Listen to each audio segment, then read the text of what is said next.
உண்மை சம்பவம். இன்னைக்கு நான் உங்கள்கிட்ட ஒரு ரியலான கோஸ்ட் ஸ்டோரி பற்றி தான் ஷேர் பண்ண வந்துடுங்க. இந்த கதையை நம்மக்கிட்ட சொன்னவங்க பேர் கீதா. இது அவங்களோட லைஃப்பில் நடந்துச்சா கேட்டிங்கன்னா ஆமாம். கதைக்குள்ளே போகிற மண்ணுக்கு யாரெல்லாம் என் சேனலை சப்ஸ்கிரைப் பண்ணியிருக்கீங்க உங்கள் எல்லாத்துக்குமே ரொம்ப நன்றி. அப்புறம் சப்ஸ்கிரைப் பண்ணாமலே பார்த்துட்ருக்கீங்க பார்த்தீங்களா, மறக்காம ஒரு சப்ஸ்கிரைப் பட்டனை தட்டி விட்டுடுங்க. அப்போ தான் நான் மேலும் மேலும் போடுற வீடியோஸ் உங்களுக்கு வந்து சேரும். அது மட்டும் இல்லாமல் இவ்வளோ கெட்ட போட்டுட்டு எனக்கும் மன திருப்தியாக இருக்கும். ஸோ மறக்காமல் சப்ஸ்கிரைப் பட்டன் தட்டி விட்டுடுங்க. வாங்க நம்ம சந்தோஷமாக வீடியோக்குள்ளே போகலாம்.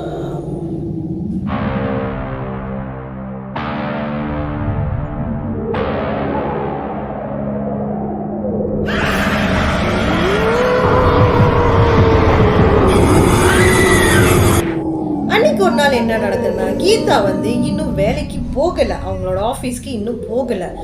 ஆனால் கீதாவோட ரூபத்தில் கீதாவே அந்த ஆஃபீஸ்க்கு போனதா ஆளுங்க பார்த்து சொல்லியிருக்காங்க.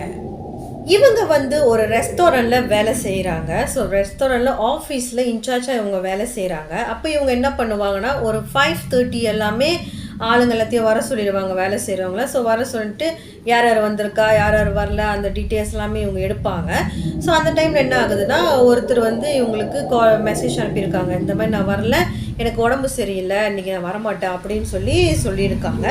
ஸோ இவங்களும் ஓகே, எனக்கு 12:30 மணிக்குள்ளே எம்சி எடுத்து கொடுத்துருங்க அப்படின்னு சொல்லிட்டாங்க.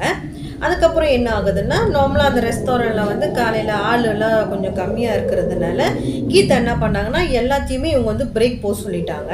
ஸோ எல்லோரும் பிரேக் போயிட்டாங்க. ஸோ எல்லோரும் பிரேக் போனானே கிச்சனில் யாரோ ஒரு ஆள் சமைச்சிக்கிட்டு இருக்கிறத இவங்க பார்த்துருக்காங்க.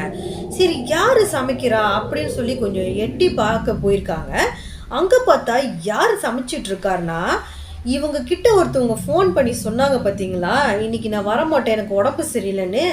அந்த பர்சன் தான் அங்கே நின்று சமைச்சுக்கிட்டே இருக்காங்க. அந்த பர்சன் இருக்காங்களே, நார்மலாகவே அவர் அங்கே இருக்கேன் அப்படின்னு சொல்லி கொஞ்சம் என்ஜாயான டைப்பாக, ஸோ பேசிக்கிட்டு ஜாலியாக சமைச்சிக்கிட்டு அந்த மாதிரி தான் இருப்பாரா. அன்றைக்கின்னு பார்த்து அவர் பேசவே இல்லையா, ரொம்ப அமைதியாக நின்றுக்கிட்டு அவரோட வேலையை பார்த்து சமைச்சிக்கிட்டே இருக்காரா.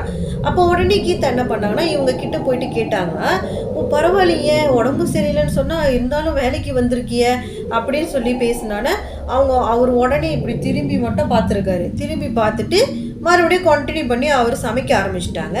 இவங்களும் சரி, வேலை செய்கிற நம்ம டிஸ்டர்ப் பண்ண வேணான்ட்டு இவங்களும் நடந்து போகிறாங்க அவங்களோட ஆஃபீஸ்க்கு. ஸோ ஆஃபீஸ்க்கு இவங்க போயிட்டு இருக்கிற டைமில் அப்புறம் கொஞ்சம் நேரம் சென்று அவங்களுக்கு என்ன தோணுச்சுன்னா, சரி டாக்டர் என்ன சொன்னாங்கன்னாச்சும் கேட்டு வந்துடும் சொல்லிட்டு மறுபடியும் இவங்க நடந்து கேட்குறதுக்கு வராங்க. பார்த்தா அங்கே யாருமே இல்லை, சமைச்ச தடயமும் இல்லை, அந்த கிச்சனில் யாருமே இல்லை. அந்த மாதிரி பார்த்தானே இவங்களுக்கு பயங்கர ஷாக் ஆயிடுச்சு. அப்போ கீதா என்ன பண்ணுறாங்கன்னா, பிரேக் முடிச்சுட்டு எல்லாரும் உள்ளே வருவாங்களே. ஸோ அந்த டைமில் எல்லாத்திட்டையும் போய் கேட்குறாங்க, அந்த பர்சனை பார்த்தீங்களா, அந்த தம்பியை, அவனை நான் பார்த்தேன் அப்படின்னு சொல்லி கேட்டானா. அப்போ உடனே அவங்கெல்லாம் கேட்குறாங்க, நீங்கள் தானே சொன்னீங்க இன்றைக்கி அவர் லீவு, உடம்பு சரியில்லை, வரமாட்டார் அப்படின்ட்டுன்னு. அப்போ உடனே ஆமாம்ல அப்படின்னு சொல்லிட்டு கீதா உடனே என்ன பண்ணாங்கன்னா, அவருக்கு மெசேஜ் அனுப்ப ஆரம்பிச்சிட்டாங்க. மெசேஜ் அனுப்பி, நீ வேலை செய்கிற இடத்துக்கு வந்தியா அப்படின்னு சொல்லி கேட்டானா. அப்போ அவர் உடனே சொல்லியிருக்காரு, என்னால் எணிக்கவே முடியல, அதனால தான் நான் வரலன்னு சொன்னேன், நீங்கள் மறுபடியும் கேட்குறீங்களா அப்படின்னு சொன்னாலும் சரி சரி அப்படின்னு சொல்லிட்டு இவங்க ஃபோனை வச்சுட்டாங்க. அதுக்கப்புறம் என்ன ஆகுதுன்னா, இவங்கள ஏக்கமில்லையே யாரும் பார்த்துருக்காங்கன்னு சொல்லியிருந்தாங்கல்ல. அப்போ என்ன நடந்துச்சுன்னா, இவங்க அன்னைக்குன்னு பார்த்து வேலைக்கு வரல, உடம்பு சரியில்லை, ஸோ வேலைக்கு வரல. அப்போது இவங்க ரூபத்திலே யாரோ ஒருத்தவங்க அங்கே வேலைக்கு போயிருக்காங்க.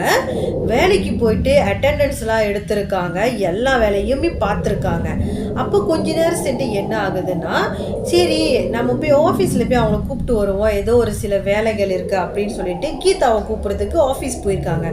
அப்போது ஆஃபீஸ் போய் பார்க்கும்போது தான் தெரியுது கீதா அங்கே இல்லை. அப்புறமா தான் கீதாவுக்கு மெசேஜ் அனுப்பி கேட்குறதுல கீதா சொல்கிறாங்க, எனக்கு உடம்பு சரியில்லை, அதனால தான் நான் வரலன்னு சொல்லிட்டேனே அப்படின்னு சொன்னானே. அப்போ அந்த விஷயம் ரொம்ப பெரிய இஷ்யூ ஆயிடுச்சு அவங்க இடத்துல. எப்படி இப்படிலாம் நடக்கும், ஒருத்தவங்க வராமலே இங்கே இருக்காங்களே அப்படின்னு சொல்லி நடக்கும்ட்டுன்னு சிசிடிவி கேமராவில் செக் பண்ணியிருக்காங்க.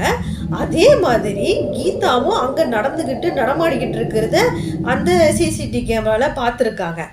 அப்போ உடனே அந்த விஷயம் நடந்து முடிஞ்சதுக்கு அப்புறமா இப்போ ரீசனாக இப்போ இந்த விஷயம் வேறு நடக்குதா, அப்போ உடனே கீதா என்ன பண்ணுறாங்கன்னா இப்போ சிசிடிவி கேமரா செக் பண்ணிடலாம்னு சொல்லிட்டு வேகமாக போகிறாங்க. வேகமாக போய் சிசிடிவியில் செக் பண்ணுறாங்க. ஆனால் அங்கே வந்து யாருமே இல்லை. கீதா மட்டும் பேசிக்கிட்டே இருக்காங்க தனியாக. அந்த பையன்கிட்ட பேசுகிற மாதிரி இவங்க பேசிக்கிட்டே இருக்காங்க. அந்த சீன் மட்டும் தெரியுது. ஆனால் இவங்க பக்கத்தில் அந்த பையன் நிற்கிறது தெரியவே இல்லை.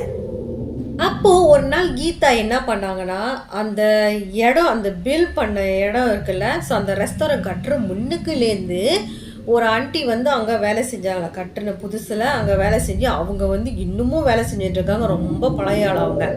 அப்போ உடனே இவங்க என்ன பண்ணாங்கன்னா, அவங்கக்கிட்ட போய் கேட்போம், ஏதாவது அவங்களுக்கு தெரியுமா அப்படின்னு சொல்லி கேட்போன்ட்டுன்னு அவங்கக்கிட்ட கேட்குறாங்க. ஸோ அவங்ககிட்ட கேட்டானா அப்போ உடனே அவங்க என்ன சொல்கிறாங்கன்னா, உங்களுக்கு இது இப்போ தான் புதுசாக தெரியுதா, இது வந்து ரொம்ப நாளாக நடந்துக்கிட்டு இருக்கு. ஆனால் இது நடக்கிறதுக்கு காரணம் என்னன்னா, இதுக்கு முன்னுக்கு வந்து இவங்களோட பாஸ் ஒருத்தர் இருந்தாரா. அவர் வந்து இந்த பில்டிங் கட்டுற முன்னுக்குலேருந்து அங்கே வந்து ப்ராப்ளம் நடந்துக்கிட்டே இருந்திருக்கு. அப்போது என்ன பண்ணியிருக்காங்கன்னா, சாமி அழைச்சி இந்த மாதிரிலாம் பார்ப்பாங்களே, அப்போ வந்து பார்க்கறதுல தெரிஞ்சிருக்கு அந்த இடத்துல வந்து ஒரு ஆத்மா இருந்திருக்கு. அப்போது அந்த ஆத்மா வந்து யாரையும் அந்த இடத்துல இருக்க விடுறதில்ல. அப்போ உடனே இந்த பாஸ் என்ன பண்ணியிருக்காருன்னா, அந்த ஆத்மா கிட்ட இவர் வந்து டீலிங் பேசியிருக்காரு. நான் வந்து குறிப்பிட்ட ஒரு நாளில் வந்து உனக்கு நிறைய சாப்பாடுகள், நீ கேட்குற சாப்பாடுகள்லாம் நான் செஞ்சு போடுறேன். ஸோ நீ வந்து எனக்கு இந்த இடத்த விட்டு கொடுத்துரு, எதுவும் பண்ணக்கூடாது, நீ இந்த நாளில் வந்து உனக்கு நான் சாப்பாடு போட்டு கொடுத்துட்றேன் அப்படின்னு சொல்லி ஒரு டீலிங்கை பேசியிருக்காரு.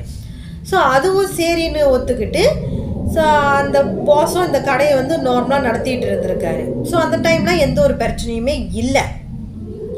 அதுக்கப்புறம் என்ன ஆகுதுன்னா, கொஞ்சம் வருஷ காலங்க ஆனதுக்கப்புறமா அந்த பாஸ் வந்து அந்த கடையை விற்றுட்டு போயிட்டாரு. அந்த கடையை வந்து இப்போ புதுசாக வேற யாரோ வாங்கியிருக்காங்க. ஸோ வேற யாரும் புதுசாக வாங்கிட்டு மறுபடியும் அந்த கடையை ரன் பண்ணும் போது இந்த விஷயமெல்லாம் அவங்களுக்கு தெரியாது. அப்போது சாப்பாடு கொடுக்கலையே நமக்கு அப்படின்னு சொல்லி அதனால தான் அந்த ஆத்மா அந்த இடத்துல இந்த மாதிரி சின்ன சின்ன விஷயங்கள், உருவம் மாறி வர்றது, இந்த மாதிரி விஷயங்கள் எல்லாமே அது செய்ய ஆரம்பிச்சுட்டே இருந்திருக்கு. அப்போ உடனே நம்மளோட கீதா கேட்டாங்க அந்த ஆண்டி கிட்ட, அப்போ ஏன் இதை மேனேஜ்மெண்ட் கிட்ட நீங்கள் சொல்லலையா அப்படின்னு சொல்லி கேட்டதுக்கு அந்த மேனேஜ்மெண்ட் என்ன சொல்கிறாங்கன்னா, அது வந்து யாரையுமே டிஸ்டர்ப் பண்ணலை, அதுவாக வருது, உருவம் மாதிரி வருது, அதுவாக சமைக்குது, அதுவாக போயிடுது. ஸோ யாரையும் எந்த ஒரு டிஸ்டர்பன்ஸும் அது பண்ணலை. ஸோ அது வரைக்கும் நம்ம ஏன் அதை நம்ம டிஸ்டர்ப் பண்ணணும், நம்ம பாட்டுக்கு நம்ம வேலையை பார்ப்போம், நமக்கு வேலை நடந்தால் சரி அப்படின்னு அந்த மேனேஜ்மெண்ட் நினச்சிட்டு இருந்திருக்காங்க. அதனால தான் அது வந்து இன்னமும் உருவம்லாம் மாறி வந்துட்டு அதுவாகவே சமைச்சிட்டு அதுவாகவே போயிடுது அப்படின்ட்டுன்னு சொல்லியிருக்காங்க. அப்போ நான் கீதாட்ட கேட்டேன், நீங்கள் இன்னமும் அங்கே வேலை செய்கிறீங்களா அப்படின்னு. ஸோ இந்த விஷயத்தை கேட்டதுக்கு அப்புறமா அவங்களால ரொம்ப நாள் அங்கே வேலை செய்ய முடியலையா. ஏன்னா ஒரு 2-3 மாதம் தான் அவங்க வேலை செஞ்சாங்களாம். ஏன்னா அது வந்து அவங்க மாதிரியே அங்கே நடக்கிறது. அவங்க வாஷ்ரூம் போயிருப்பாங்களா, பார்த்தா கிச்சனில் அவங்கள மாதிரி யாரும் நின்று சமைச்சிட்டு இருக்கிறது, இந்த மாதிரியாக பார்த்தானா அவங்களுக்கு ரொம்ப பயம் வந்தோடனே அந்த இடத்துல வேலை விட்டே நின்றுட்டேன் அப்படின்ட்டுன்னு அவங்க சொல்லியிருக்காங்க. இந்த மாதிரி உங்களோட லைஃப்லையும் நடந்திருக்கா? அப்போ மறக்காமல் நீங்கள் என்னோட இன்ஸ்டாகிராம் லிங்க்கு கீழே கொடுக்குறேன். ஸோ நீங்கள் அங்கே போயிட்டு ஃபாலோ பண்ணிவிட்டு வாய்ஸ் நோட்டாவது நீங்கள் ஷேர் பண்ணுங்கள். நான் அந்த விஷயத்த மக்கள்கிட்ட கொண்டு போய் சேர்க்குறேன். இது வரைக்கும் என் சேனலை பார்த்துட்டு இருந்தவங்க எல்லாத்துக்குமே ரொம்ப ரொம்ப ரொம்ப நன்றி. அப்புறம் சப்ஸ்கிரைப் பண்ணாமே பார்த்துட்ருக்கீங்க பார்த்தீங்களா, மறக்காமல் சப்ஸ்கிரைப் பண்ண தட்டி விட்டுடுங்க. இவ்வளோ கெட்ட போட்டிருக்கேனே, ஸோ இதுக்கு மதித்து ஒரு சப்ஸ்கிரைப் பண்ணுறதை தட்டிட்டு உங்களுக்கு தெரிஞ்சவங்களுக்கு மறக்காமல் ஷேர் பண்ணுங்கள். அடுத்த வீடியோவில் உங்களை நான் சந்திக்கிறேன்.